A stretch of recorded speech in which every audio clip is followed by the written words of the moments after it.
I'm Peony, and I want to just do a little talk about the cards. I'm wondering, do you have some yourself? How did you discover them? What do they mean to you? What's their relevance and purpose? Do we need them?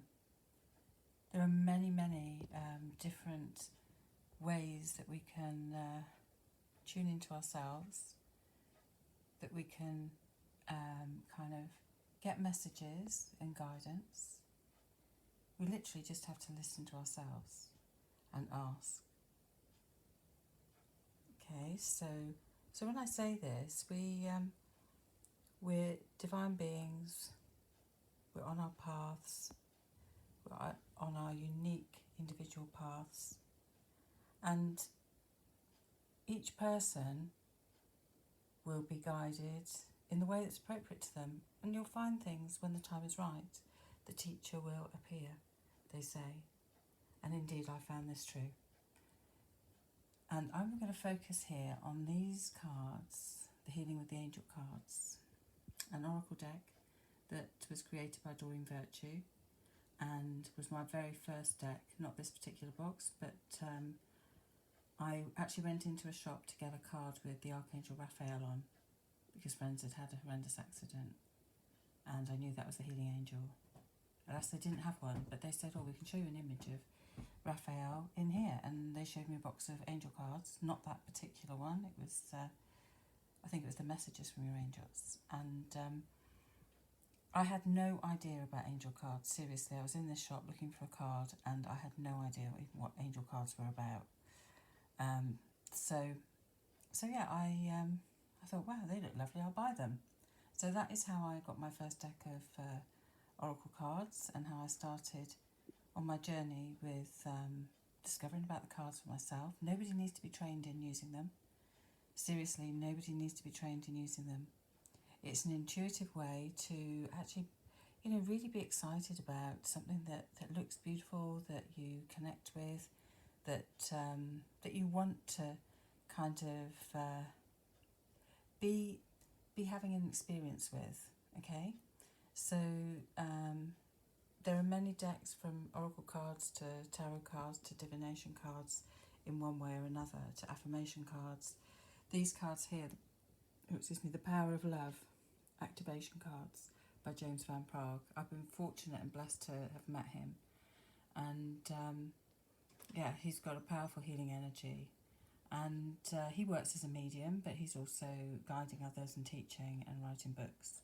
So many people who've created decks of cards have a history, a path on a spiritual journey, and some have artistic talents blended in as well. They're a natural artist. Others will combine their work with their words and then the artwork of someone else. Okay, so Rebecca Campbell at the top here, Work Your Light Oracle cards. Rebecca has put the words together, and the artwork is by Danielle Noel. Okay, so and moving to the Robin Wood Tarot. Robin Wood, I had these gifted to me a long time ago and never really used them until recently, this last year or so. And I just assumed that Robin was a man. Nope, it's a woman, and she's an artist as well. So she's done her own artwork and created the deck, and I really like them. I've been working with them quite a lot. And then some people will be drawn to animals, the totem animals, working with animal healing. And this particular deck, I got drawn to the Animal Kin Oracle, and they're very visual. They're by Sarah Wilder, and I really like them. They're a matte finish card, and they shuffle really beautifully. There are many decks out there now which are going to be difficult to get hold of, and this particular one here that I started off with is exceedingly difficult to get hold of, so I'm blessed to have a couple of decks. The messages, the magical messages from your fairies, is another Doreen Virtue deck, which you can see the box is quite well worn. I've used them a lot over the time. So I've been doing readings since probably about 2000, so over 20 years. And Doreen Virtue has moved on from doing her angelic work and passing no judgments, but she's moved away from working in this way. But I would never pass a judgment and say, oh no, I can't possibly use her cards, because actually they're fantastic. They're very visual, they're very colourful, they have energy, but it's come from I believe, from the angelic realms. It's not necessarily her energy. Okay, so I feel that you can use these cards as tools. So you connect with the imagery, connect with the words, and I do have this passion for crystals, so I couldn't possibly not have a crystal deck or two. So this is the latest one that I bought within the last year, and it's quite a complex one. So it's just got the imagery of the crystal card, and then you need to really go to the book to know more about the actual energy that sits behind that crystal vibration. Okay, so there's 58 cards in that deck. Now, the decks vary from, a few cards to probably the biggest is going to be 78, which is tarot. So, yeah, I'm somebody who's passionate about doing this. Okay, so I'm always collecting decks of cards, been gifted some cards, and the latest ones, I haven't got them in my little array here, but some beautiful ones that came from America, and the man is an artist, and his name is John. Oh, I've forgotten the name. How strange.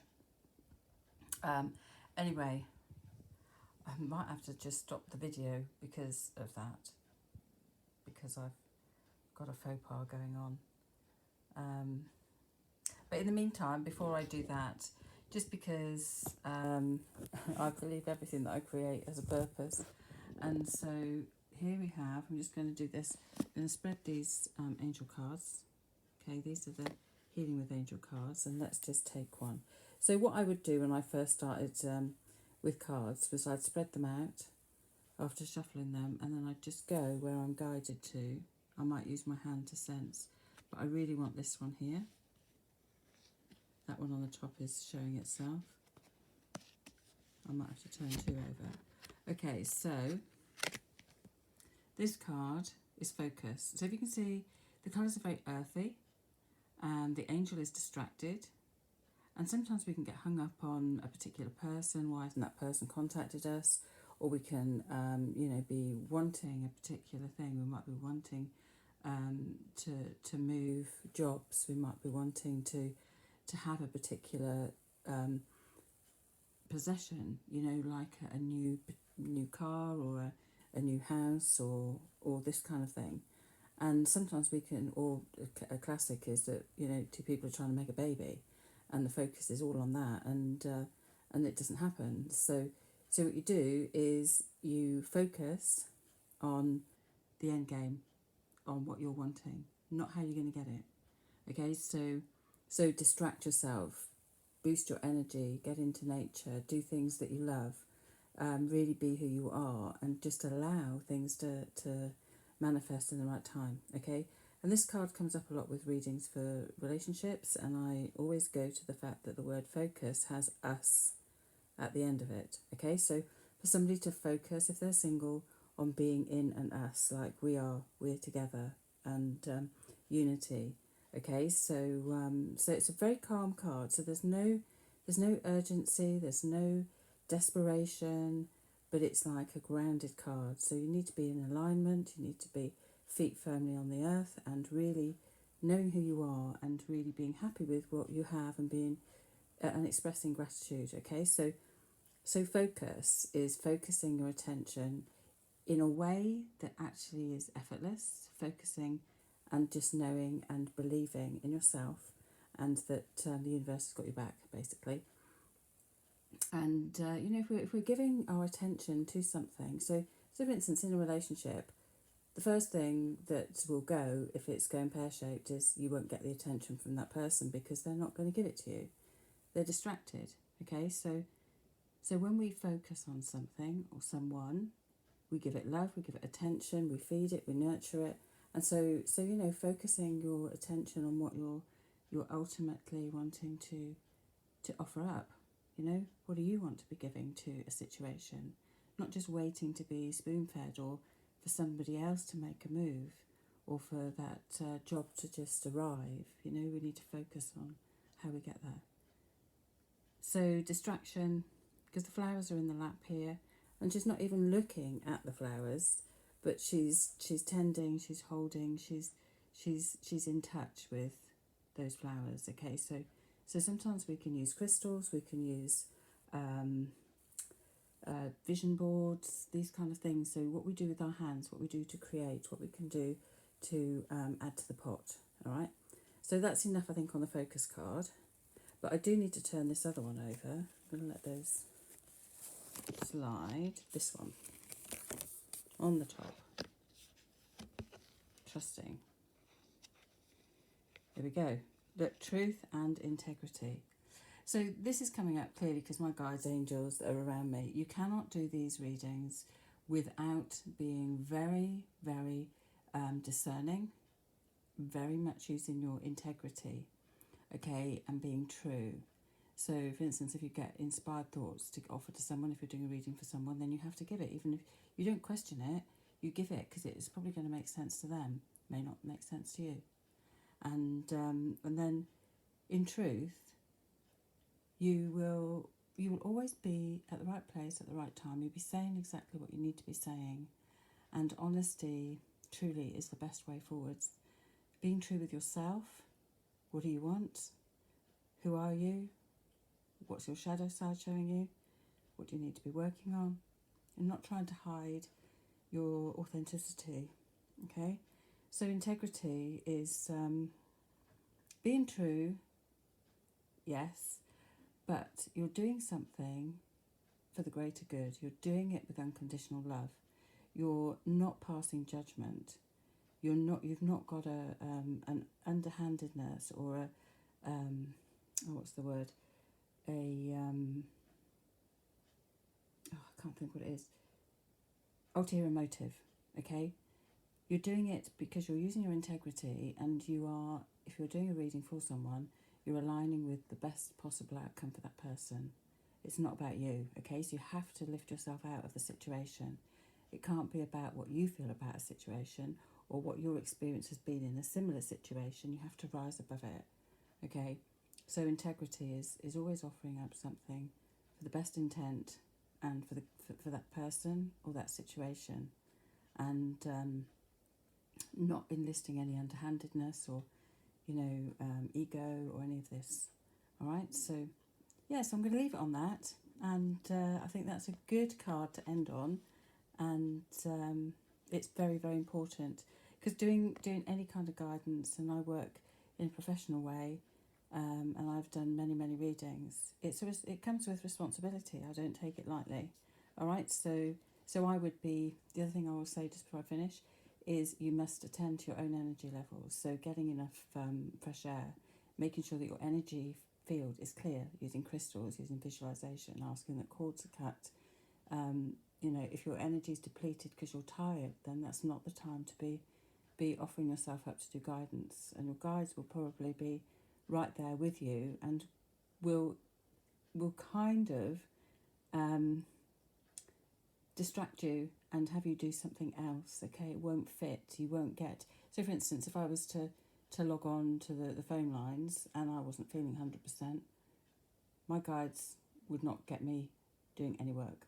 There would be no ringing of the phone, okay? So I've learnt this one, so I will only just... I will offer myself up when I feel that I'm energised to do that and that I get my nudge to do it, okay? So yeah, I'm going to leave that with you, and have some fun with it. And there are many unboxing videos. If you're choosing cards, then I would encourage you to go to good old YouTube and put in unboxing video of a deck that you're interested in, okay? And then see, obviously it's personal to that person who's showing you the cards, what they feel, but you can actually pick up the vibes from the imagery. All right, so lots of love and inspiration, and yeah, get working with the cards and have your own kind of experiences, journeys, and shuffle the cards say, you know, what's the message for me today? And trust in the process. Don't try to get in the way. Oh, how does it happen? What's the best message for me? I really want this person in my life.